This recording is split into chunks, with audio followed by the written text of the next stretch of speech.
Live from the Scripps Studios, this is 10 News. New developments today. A short time ago, the White House clarified statements made yesterday about President Trump reportedly leaking information to Russian officials.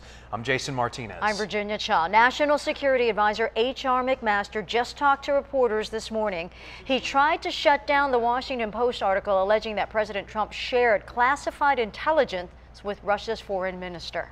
What I'm saying is really the premise of that article is false, that in any way the president had a conversation that was inappropriate or that resulted in any kind of lapse in national security.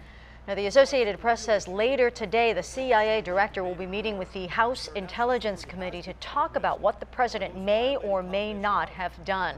The controversy continues to make waves with lawmakers. ABC's Kenneth Moten has the members of both parties that are voicing some level of discomfort over this situation. It's a great honor. Today, the president's defense. President Trump not denying the explosive report that he shared highly classified information with Russia's foreign minister and ambassador in the Oval Office. Instead, defending his absolute right to do it, tweeting he wanted to share facts pertaining to terrorism and airline flight safety. Humanitarian reasons. Plus, I want Russia to greatly step up their fight against ISIS and terrorism. The Washington Post reports that classified intelligence allegedly about an ISIS plot in Syria. Information given by a U.S. partner, so sensitive that not even allies have access to it. Many sources we've talked to in covering this administration are concerned about how intelligence and classified, sensitive information is treated and handled.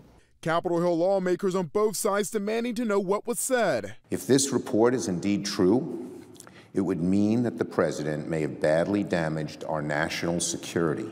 Senate Majority Leader Mitch McConnell on Bloomberg. I think we could do with a little less drama from the White House. U.S. allies reportedly paying close attention. It's somewhat mind-boggling to me that we would share this highly sensitive information, putting at risk very important relationships.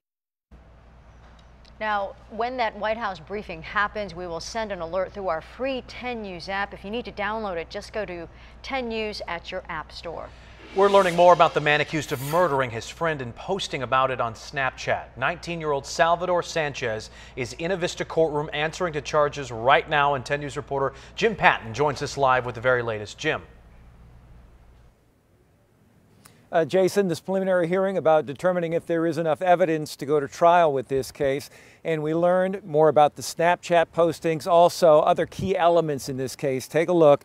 Salvador Sanchez, the defendant, sitting without a motion this morning as the prosecution called an investigator to the stand with the Escondido Police Department. Now, he talked about interviewing Kevin Rosado Martinez, a friend of Sanchez, who was part of a group of four that included Sanchez and the victim in this case. Sanchez had told Rosado that he intended to fight Matham Al-Faraji and that only one of them would be leaving that fight. The detective also talked about the autopsy of the case and how it showed signs that the cause of death of Al-Faraji was strangulation, part of a murder that the audio of was posted to Snapchat. He said he held Mr. Al-Faraji in a headlock until Mr. Al-Faraji died. He then picked Mr. Al-Faraji's body up and he threw it over his shoulder, and he walked to a vehicle with Mr. Al-Faraji. So what was the motive in this case? Friends say that they were told by Sanchez that Al-Faraji presented a threat, that he was doing dangerous things that threatened all of them. They also say that Sanchez was simply crazy. Now, coming up in the next 30 minutes, we're going to learn more about this murder and what happened afterwards. Sanchez, who allegedly wore white during the murder, what he did with his clothing, and what friends are saying about that. For now, reporting live in Vista, Jim Patton, 10 News. Thank you, Jim. Crews and homeowners left to clean up a muddy mess after a car knocked over a hydrant. You can see that water just shooting up about 50 feet into the air. It went on for about 2 hours. We had this live while it was happening on 10 News this morning. That water flooded the streets, people's yards in that Valley Center neighborhood. Let's get to 10 News reporter Mimi Alcala, who is live there. Mimi, those homeowners must be frustrated. They want to know who's responsible.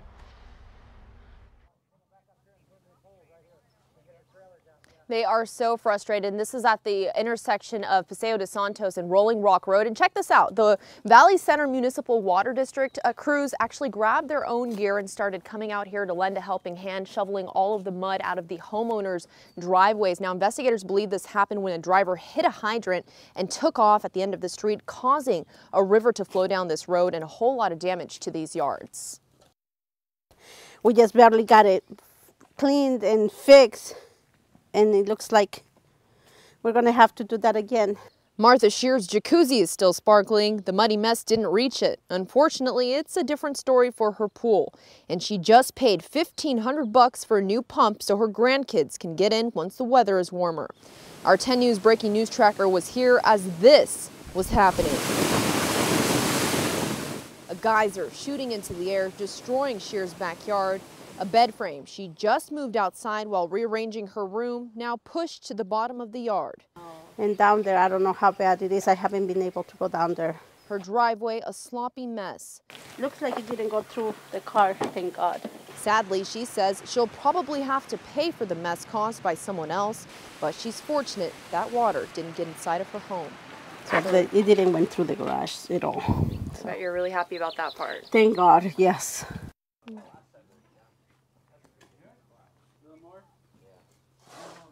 Now you can see the crews back out here shoveling up the rest of that mud, and the search is on for the driver who caused this. A piece of a Mazda was actually left at the intersection where this crash happened, so investigators are using that to try to track down the person responsible. We're live in Valley Center this morning. Mimi Alcala, 10 News. All right, Mimi, thank you very much. A developing story about the mayor's proposed budget. He's changing it.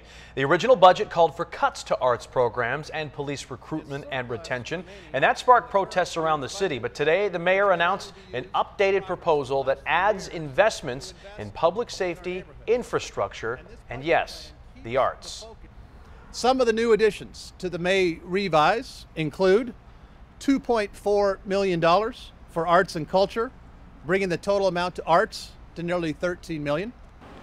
Now, the mayor's office says the budget revision will also add money to invest in a police retention program and include money to beef up financial reserves. Now to this breaking news update. A suspected drunk driver accused of taking out this metal fence and then hitting the corner of this house. Happened just after 11 last night in Edgar Highlands. Nobody was hurt.